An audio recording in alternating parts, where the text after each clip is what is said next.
May ilang pasahero pa rin ang umaasang magbubukas na sa lalong madaling panahon ng Clark International Airport na isinara dahil sa matinding pinsala ng lindol. May unang balita si Victoria Tulad live. Victoria.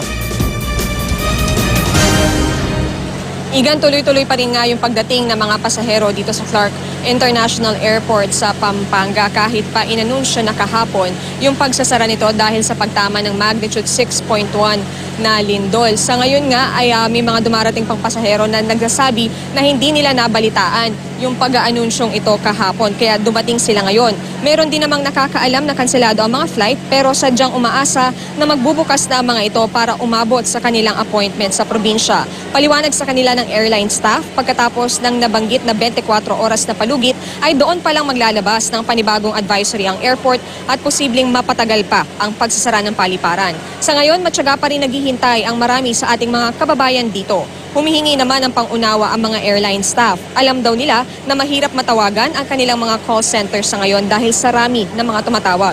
Maaari naman daw na sa website mag-rebook. Paglilinaw din nila, hindi sila nagbibigay ng libreng pagkain dahil hindi kasalanan ng airline na nakansela ang mga flight. Ano kailangan nila ipakita po para ma-refund sila?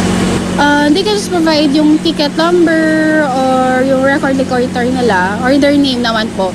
Makikita naman agad na call center agent if confirm yung ticket nila with that airline, ma'am.